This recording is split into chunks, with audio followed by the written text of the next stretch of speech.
আসসালামু আলাইকুম রহমতুল্লাহি ওয়া বারাকাতু। দৈনন্দিন গল্পের আরও একটি ভিডিওয় স্বাগতম জানিয়ে শুরু করছি আজকের ভিডিও। দেখতেই পাচ্ছেন স্ক্রিনে আজকে আপনাদের সঙ্গে শেয়ার করব জান্নাতের নারী এবং পুরুষের বয়স কত থাকবে এবং তাদের উচ্চতা কত হবে সেই সম্পর্কে একটি গুরুত্বপূর্ণ তথ্য দিয়ে দিচ্ছি। আসলে সাধারণত আমাদের ভেতরে এই ইচ্ছেটাই জাগবে কী করে যে আমাদেরকে বেহেশতে যেতে হবে বা জান্নাতুল ফেরদাউসের একটি উচ্চ মাকামে বসবাস করতে হবে আজীবনের জন্য। এই স্বপ্নটা আমরা যদি মানে না দেখি, না চেষ্টা করি, তাহলে কখনোই হবে না। যেমন আমাদের এই সব নিয়ে ঘাটাঘাটি করতে হবে, পড়াশোনা করতে হবে। যেমন দেখেন জান্নাতের পোশাক কীরকম হবে, জান্নাতের খাবার কেমন হবে, তারপর আপনার হচ্ছে নারী পুরুষের বয়স কেমন থাকবে, তারা কে কীভাবে থাকবে, এই সবগুলো যদি আমরা অনুভব না করি, জানার চেষ্টা না করি, তাহলে তো আমাদের কখনো এখানে যাওয়ার ইচ্ছেই জাগবে না।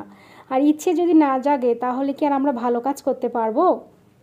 যে কাজ করার জন্য আল্লাহ তাআলা আমাদেরকে বলেছে যে তুমি এই কাজ করো তাহলে তোমাকে বেহেশতে পাঠানো হবে, এই কাজ করলে দোজখে পাঠানো হবে।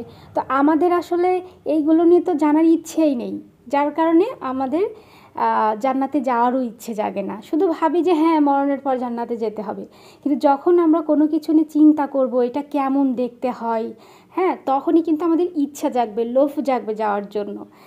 তো সেই দৃষ্টিকোণ থেকে আজকে আমরা জেনে নিচ্ছি যে জান্নাতুল ফেরদাউসে বা বেহেশতের যে কোনো একটি স্তরেই হোক হচ্ছে নারী এবং পুরুষের বয়স কত থাকবে। নারী এবং পুরুষের বয়স থাকবে হচ্ছে 30 থেকে 33 বছর বয়সী হবে।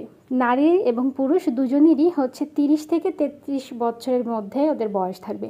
মানে কিছু কিছু হাদিস থেকে আসে 30 বছর, আবার কিছু কিছু হাদিস থেকে আসে 33 বছর। হ্যাঁ, তো আমরা ধরে নিই যে 30 থেকে 33 বছরের মধ্যেই বয়স থাকবে।